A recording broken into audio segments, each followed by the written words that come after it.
Today, we're talking about the greatest mission we have, and that is to let God love us? How can that even be? How could I let him? Do I even deserve it? Is it for me?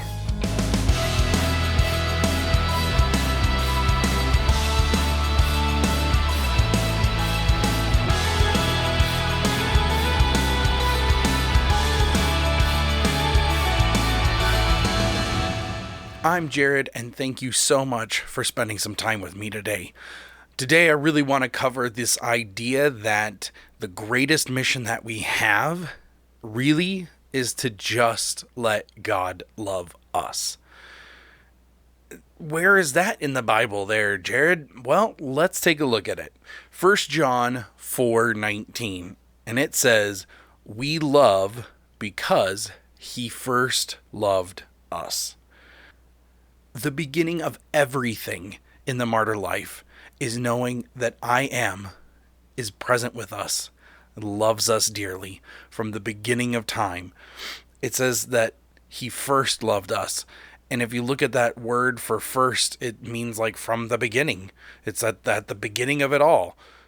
And this is a little bit of a stretch, but I think that it's clear that God meant that he loves us from the beginning of time, from before the foundations of the world was even laid. He loved us. And letting him love us is the beginning of everything. See, I can't love anyone else, and I certainly can't appreciate God if I don't understand that he loved me before I even could think about him, that his love for me is so deep and so present that that's all that matters, and it wipes away everything else. So where are you? Not physically, but spiritually, emotionally, psychologically. We've all been through a whole lot the last couple of years. Where are you at right now? Do you have an idea of have you taken stock of your life and what things you were going through and where you're at? How are you doing? Well, this is a really important place to start, is that we have to understand that God loves us, that I am this very present God. He's here with us always, and he loves us always. So let's talk about one of the things that I have found in my own life that has been instrumental in me understanding that how much God loves me. And that really, in the last couple of years, has been to understand shame. See, shame is a really tricky thing. It binds us up and it weighs down on us and it holds us hostage in so many ways. It's actually pretty amazing how pervasive shame is. It doubles down on stuff, and it is even the shame of having shame is a thing. It's crazy how pervasive it is. One of the things that's really helped me and my family just have the correct language to discuss shame in our lives, and certainly between even my wife and I, and even being able to extend this language to our kids and my extended family. But I highly, highly recommend Brene Brown's, it's not a book, we listened to it on an audiobook, but it's called The Power of Vulnerability. It is a talk that she did, probably at a conference, I am assuming, because it's about 6 hours long. But it's like the first time she's kind of condensed all of these shame research that she's done over the years. And it's kind of older at this point, but it's so good. It's so well done. It talks about how much shame is in our lives for us to understand what our shame triggers are, those things that happen that really trigger your shame to just flare up. And when we are feeling that shame, a lot of us act differently than what we really kind of want to act, because we can't We're like a cornered animal, and we feel so trapped that we kind of lash out sometimes, or we just double down. My biggest problem is I don't lash out at all. I actually just like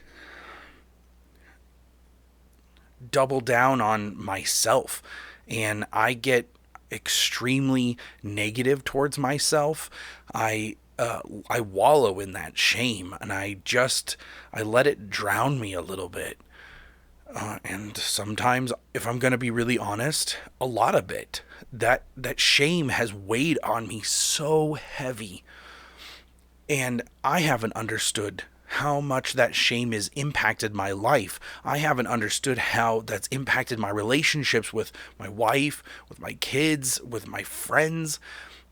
Even professionally, I've struggled in so many ways because of the shame that I felt of not being good enough, or not being able to do as well as everybody else, that I just suck at everything I do. That negative voice really hampers on me, and there's certain things in relationships, as I encounter these things with the relationships in my life, they trigger that shame. And then, because I know that I shouldn't be shamed, I feel more shame for having shame. And I don't know if any of you guys can relate to that, but that's certainly been my experience. I don't love that about myself, and it's something I'm striving so hard to try to work on and to correct, and to see freedom in that.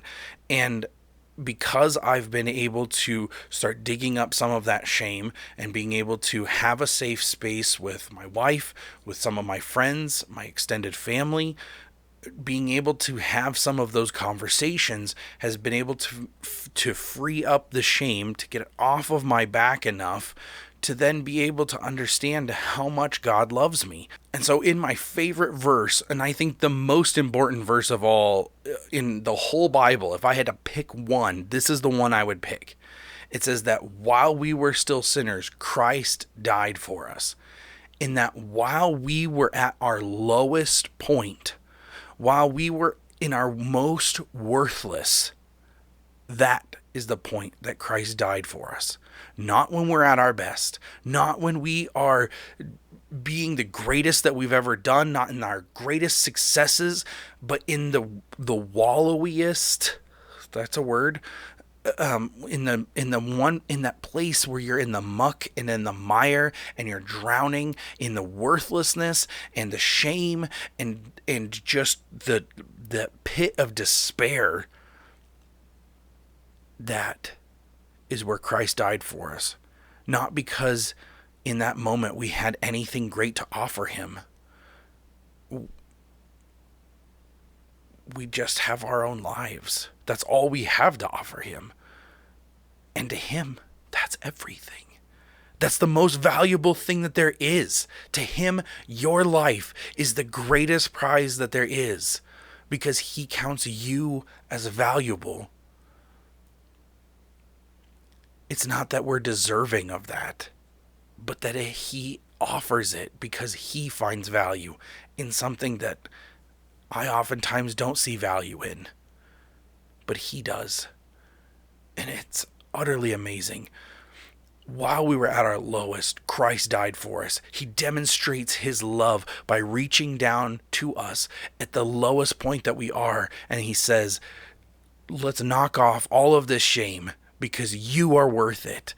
And I love you, and I care for you, and I gave everything I have for you. At your lowest point. It's unbelievably good. It's my favorite. It's my favorite verse. The point of grace is that you can't earn it. That salvation from God, it comes not because any of us have been good enough for it. No one has done enough to be able to have earned that. It is a gift from God. It's him and his work, not mine. And we have to rest in that. And even though I didn't deserve it, and it is there for me because he loved me before I could even love, before I even comprehended what love was, he loved me. And at my lowest, he loved me. That is the truth and the revelation that we have to embrace and hold on to. In John 1:12, it says, "But to all who receive him, who believed in his name, he gave the right to become the children of God." He gave the authority, the power, the ability to be the child of God. It doesn't matter where you are. It doesn't matter what you've been through.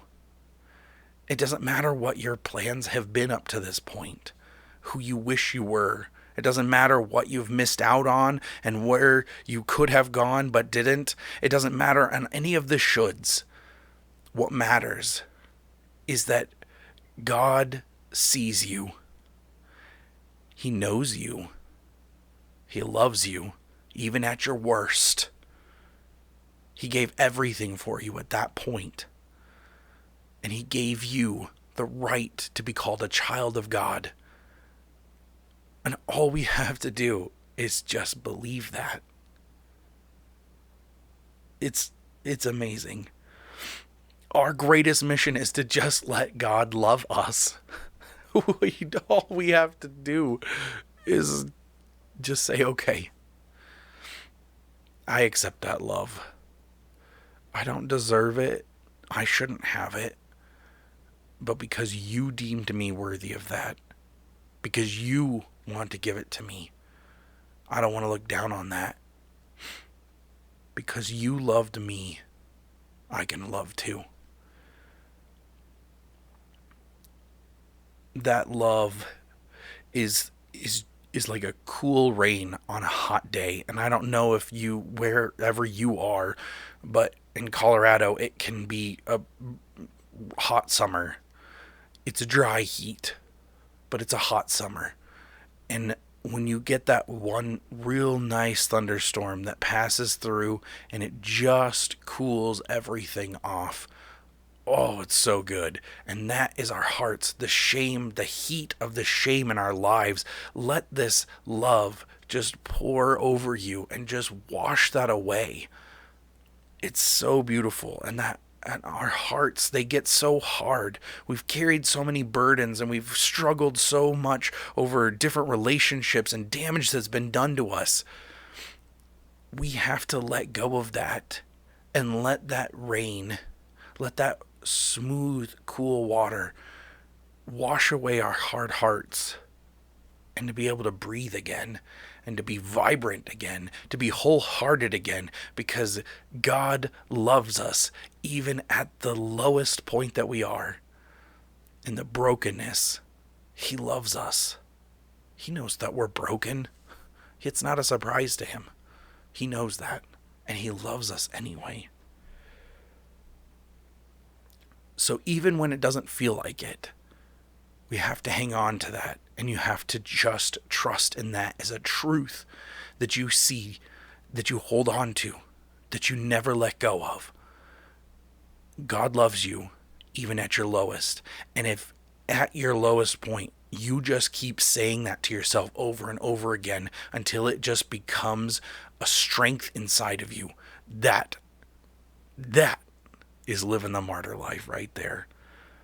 So how do we walk this out? Well, like I just said, that is one of the ways, is that you take that verse that while we were sinners, Christ died for us, that in our lowest point, God loves us, and that before we could even know love, God loved us first. These are essential pieces to understanding that and just putting that in your heart and embracing it and wrestling with it and thinking about it, writing it down a bunch of different times. I love doing that. I love writing down my verse that is meaning something to me, because, man, it just really reinforces it in your head. You need community.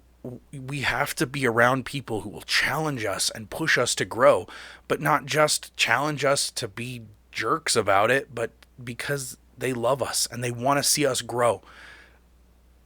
and they're willing to just look us in the eyes and say with all of the love in their heart, hey, we need to work on this. I love you, but we got to deal with this and we need to root it out. Church is a great place to start driving that community, to like find those people that are looking for the same things.